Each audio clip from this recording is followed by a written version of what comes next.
नमस्कार, मैं हूं शुभे और आप देख रहे हैं न्यूज़ फॉर नेशन।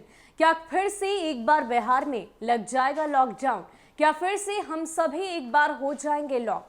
ये सवाल इसलिए क्योंकि जिस तरीके से एक महीने में लगातार कोरोना मरीजों में इजाफा देखने को मिल रहा है और अगर मौत होने वाले मरीजों की संख्या की भी बात की जाए, उनके प्रतिशत की बात की जाए, तो उसमें भी बढ़ोतरी हुई है। जी हां, एक रिपोर्ट में ये बात सामने आई है कि करीब 32% मौतें पिछले एक महीने में कोरोना से ज्यादा बढ़ गई है। अब ऐसे में जाहिर सी बात है, स्वास्थ्य विभाग साथ ही साथ बिहार सरकार की तरफ से कोरोना के बढ़ते मामलों को लेकर पूरी तैयारी की जा रही है।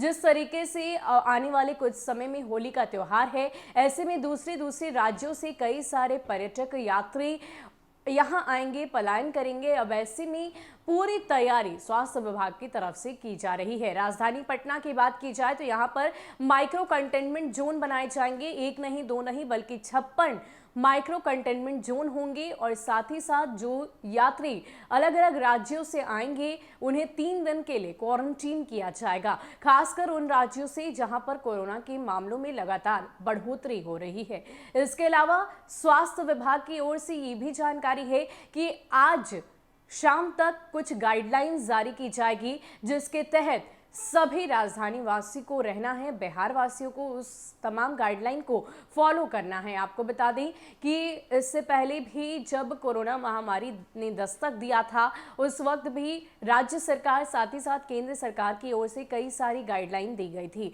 हालांकि कोरोना के सभी प्रोटोकॉल्स का पालन तो करना ही है, लेकिन राज्य सरकार की तरफ से जो कुछ भी गाइडलाइन दी जाएगी उसका भी अनिवार्य रूप से पालन करना है। इसके अलावा और क्या कुछ खबर है आपको विस्तार से बताते हैं। महाराष्ट्र, पंजाब व केरल से आने वालों के लिए बिहार में कोरोना नेगेटिव प्रमाण पत्र जरूरी होगा। यह निर्णय सोमवार को मुख्य सचिव के द्वारा ली गई है। कहा गया है कि सार्वजनिक स्थानों पर होली मिलन समारोह पर भी रोक रहेगी, घरों में होली मिलन पर रोक नहीं रहेगी।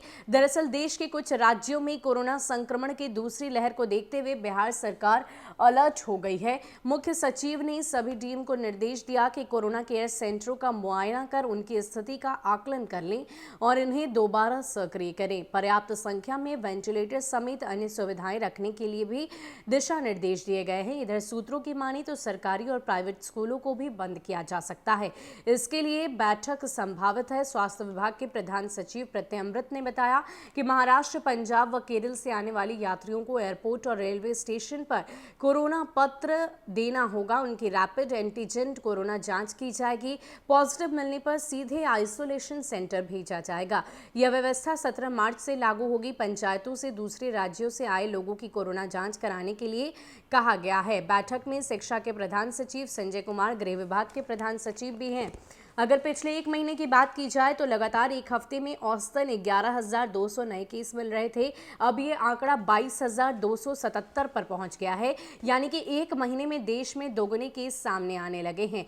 फरवरी में एक हफ्ते में औसतन 94 मौतें हो रही थी, जो बढ़कर 124 हो गई है, यानी कि मौतों में भी 32% तक बढ़ोतरी है।